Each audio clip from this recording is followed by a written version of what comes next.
24واں باب اسحاق کے لیے بیوی۔ اور ابراہیم صحیف اور عمر رسیدہ ہوا، اور خداوند نے سب باتوں میں ابراہیم کو برکت بخشی تھی۔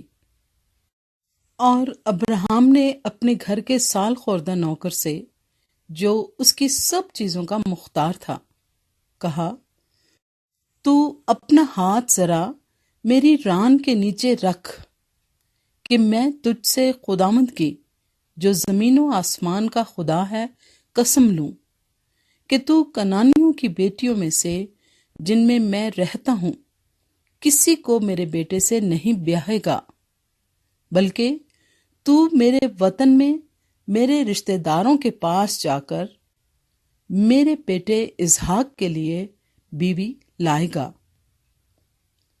اس نوکر نے اس سے کہا، شاید وہ عورت اس ملک میں میرے ساتھ آنا نہ چاہے، تو کیا میں تیرے بیٹے کو اس ملک میں جہاں سے تو آیا ہے پھر لے جاؤں؟ تب ابراہیم نے اس سے کہا، خبردار، تو میرے بیٹے کو وہاں ہرگز نہ لے جانا۔ خداوند آسمان کا خدا، جو مجھے میرے باپ کے گھر اور میری ذات بوم سے نکال لایا، اور جس نے مجھ سے باتیں کی اور قسم کھا کر مجھ سے کہا کہ میں تیری نسل کو یہ ملک دوں گا، وہی تیرے آگے آگے اپنا فرشتہ بھیجے گا کہ تو وہاں سے میرے بیٹے کے لیے بیوی لائے۔ اور اگر وہ عورت تیرے ساتھ آنا نہ چاہے تو میری اس قسم سے چھوٹا، پر میرے بیٹے کو ہرگز وہاں نہ لے جانا۔ اس نوکر نے اپنا ہاتھ اپنے آقا ابراہیم کی ران کے نیچے رکھ کر اس سے اس بات کی قسم کھائی۔ تب وہ نوکر اپنے آقا کے اونٹوں میں سے 10 اونٹ لے کر روانہ ہوا، اور اس کے آقا کی اچھی اچھی چیزیں اس کے پاس تھیں، اور وہ اٹھ کر میسوپوتامیہ میں نحور کے شہر کو گیا۔ اور شام کو جس وقت عورتیں پانی بھرنے آتی ہیں، اس نے اس شہر کے باہر باولی کے پاس اونٹوں کو بٹھایا، اور کہا، آئے خداوند میرے آقا ابراہیم کے خدا، میں تیری منت کرتا ہوں کہ آج تو میرا کام بنا دے، اور میرے آقا ابراہیم پر کرم کر۔ دیکھ، میں پانی کے چشمے پر کھڑا ہوں، اور اس شہر کے لوگوں کی بیٹیاں پانی بھرنے کو آتی ہیں۔ سو ایسا ہو کہ جس لڑکی سے میں کہوں کہ تو ذرا اپنا گھڑا جھکا دے تو میں پانی پی لوں، اور وہ کہے کہ لے پی، اور میں تیرے اونٹوں کو بھی پلا دوں گی، تو وہی ہو جسے تو نے اپنے بندے اسحاق کے لیے ٹھہرایا ہے، اور اسی سے میں سمجھ لوں گا کہ تو نے میرے آقا پر کرم کیا ہے۔ وہ یہ کہہ ہی رہا تھا کہ ربکا، جو ابراہیم کے بھائی نحور کی بیوی ملکا کے بیٹے بیتویل سے پیدا ہوئی تھی، اپنا گھڑا کندھے پر لیے ہوئے نکلی۔ وہ لڑکی نہایت خوبصورت اور کمواری اور مرد سے ناواقف تھی۔ وہ نیچے پانی کے چشمے کے پاس گئی اور اپنا گھڑا بھر کر اوپر آئی۔ تب وہ نوکر اس سے ملنے کو دوڑا اور کہا کہ ذرا اپنے گھڑے سے تھوڑا سا پانی مجھے پلا دے۔ اس نے کہا، پیجیے صاحب، اور فوراً گھڑے کو ہاتھ پر اتار اسے پانی پلایا۔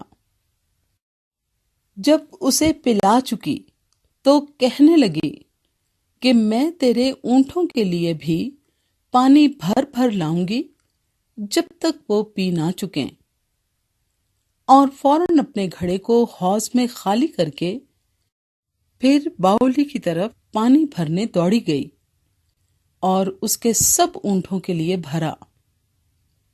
وہ آدمی چپ چاپ اسے غور سے دیکھتا رہا تاکہ معلوم کرے کہ خداوند نے اس کا سفر مبارک کیا ہے یا نہیں۔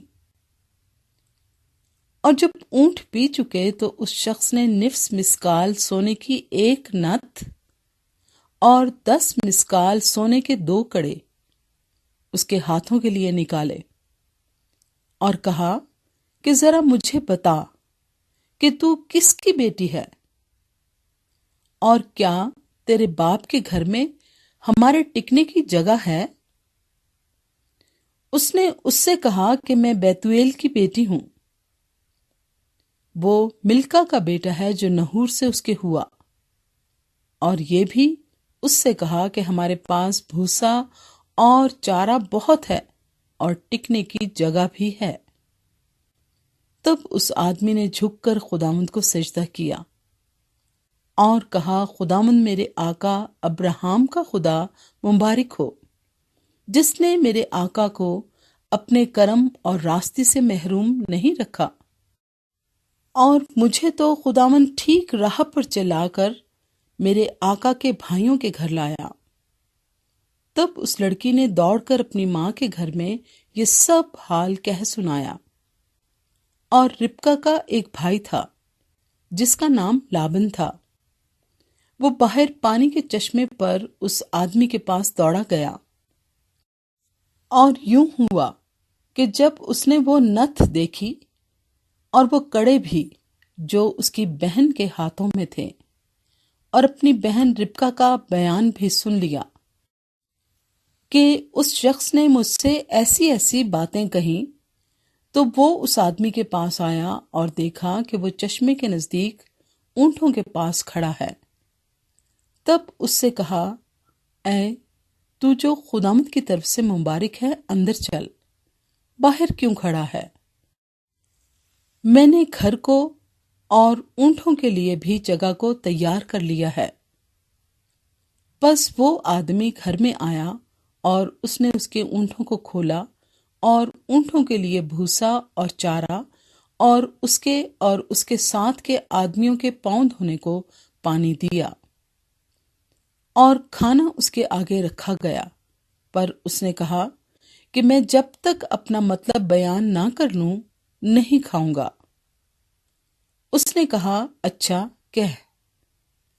تب اس نے کہا، میں ابراہیم کا نوکر ہوں، اور خداوند نے میرے آقا کو بڑی برکت دی ہے، اور وہ بہت بڑا آدمی ہو گیا ہے، اور اس نے اسے بھیڑ بکریاں اور گائے بیل اور سونا چاندی اور لونڈیاں اور غلام اور اونٹ اور گدھے بخشے ہیں۔